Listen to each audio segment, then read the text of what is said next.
കക്ഷികളില്ലാത്തവർക്ക് അങ്ങനെ ഒരു തീരുമാനമെടുക്കാൻ കഴിയോ? 10-9 ദിവസങ്ങളായി ജീവൻ പണയം വെച്ച് അവർ, ഈ സ്ത്രീകൾ, ഇവിടുത്തെ കുട്ടികൾ, അമ്മമാർ, വൃദ്ധന്മാർ, യുവാക്കൾ അവരുടെ പോരാട്ടത്തെ, അവരുടെ സമരത്തെ കണ്ടിൽ നിന്ന് നടിക്കാൻ സർവകക്ഷികൾ എന്ന് പറയുന്ന ആ കക്ഷികളിൽ ഒരു ആൺകുട്ടി പോലും ഇല്ലാതെ പോയല്ലോ എന്നാണ് സോളിഡാരിറ്റി സൂചിപ്പിക്കാറുള്ളത്. അത്തരം ഒരു യോഗത്തിൽ നിന്നും ഇറങ്ങി വരുവാൻ ആഴത്തമുള്ള ഒരു ആൺകുട്ടി പോലും അത്തരം കക്ഷികളിൽ ഇല്ലാതായിപ്പോയല്ലോ എന്നാണ് സോളിഡാരിറ്റിക്ക് സൂചിപ്പിക്കാനുള്ളത്. ഞങ്ങൾക്കതിൽ ഭയമില്ല. കെ സുധാകരൻ പറഞ്ഞു പോലും ഇവിടെ സമരക്കാരെ കാര്യമാക്കേണ്ടതില്ല, സമരക്കാരെ കാര്യമാക്കേണ്ടതില്ല. ഇങ്ങ് വരണം, ഇങ്ങ് വന്നേക്കണം. അപ്പോൾ കാണാം ഈ സമരത്തിന്റെ വീര്യം. ഇവിടെ കൂടി നിൽക്കുന്ന, ഇവിടെ പോരടിച്ചു കൊണ്ടിരിക്കുന്ന സ്ത്രീകളുടെയും കുട്ടികളുടെയും അമ്മമാരുടെയും ചെറുപ്പക്കാരുടെയും നെഞ്ചത്ത് കൂടെ അല്ലാതെ നിങ്ങൾക്കൊരു മാലിന്യവണ്ടിയും ഇവിടെ കാത്തുകൊണ്ടില്ലാതെ കേരളത്തിന്റെ മറ്റുള്ള ഞങ്ങൾക്ക് സാക്ഷി നിർത്തിക്കൊണ്ട് ഞങ്ങളൊക്കെ പറയാൻ ആഗ്രഹിക്കുകയാണ്.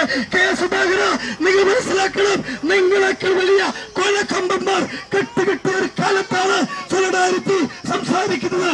വലിയ വലിയ കൊമ്പന്മാർ സൈനുദ്ദീൻ ബിലാലി, പോലീസിയെ അടക്കി വരച്ച സൈനുദ്ദീൻ ബിലാലിയും അയാളുടെ ഭാര്യയും നാട് വിട്ട് ഓടേണ്ടി വന്നിട്ടുണ്ടെങ്കിൽ, അങ്ങ് ഈജിപ്തിൽ ഹുസ്നി മുബാറക്കിനെ മുട്ടുമടക്കേണ്ടി വന്നിട്ടുണ്ടെങ്കിൽ, ഗദ്ദാഫിക്ക് തെരുവിൽ കിടന്ന് പിടയേണ്ടി വന്നിട്ടുണ്ടെങ്കിൽ, സുധാകര, നിങ്ങളൊന്നും വലിയ വലിയ ആളുകളായി ഞങ്ങൾ പരിഗണിക്കുന്നേയില്ല.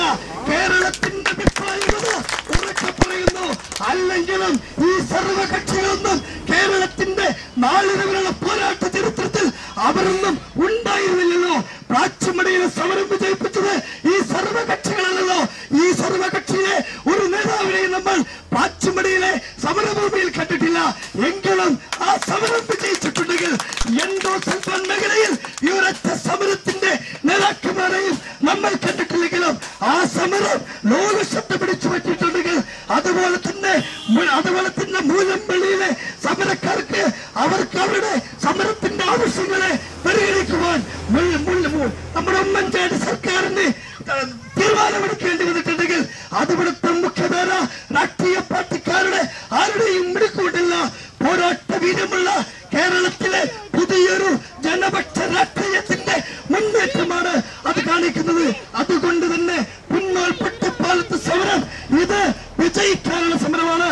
ഇതിനെ തോൽപ്പിക്കാമെന്ന വ്യാമോഹം അത് ഇവിടെ സോളിഡാരിറ്റി മുഴക്കിയ മുദ്രാവാക്യം പോലെ ഈ പോരാളികളുടെ ചോരപ്പുഴകൾ അത് ചാലായി കടലായി മാറുക തന്നെ ചെയ്യുമെന്ന് ഒരിക്കൽ കൂടി ഉറക്കെ പ്രഖ്യാപിക്കുവാൻ ഞാൻ ആഗ്രഹിക്കുകയാണ്. അതുകൊണ്ട് തന്നെ ഈ പുന്നോൽ പട്ടിപ്പാലത്ത് ഒരു മാലിന്യവും നിക്ഷേപിക്കില്ലെന്നും ഇവിടെ പ്ലാന്റ് സ്ഥാപിക്കില്ലെന്നും ഉറക്കെ പ്രഖ്യാപിക്കാനുള്ള ആർജവമാണ് ഭരണകൂടങ്ങൾ കാണിക്കേണ്ടത്.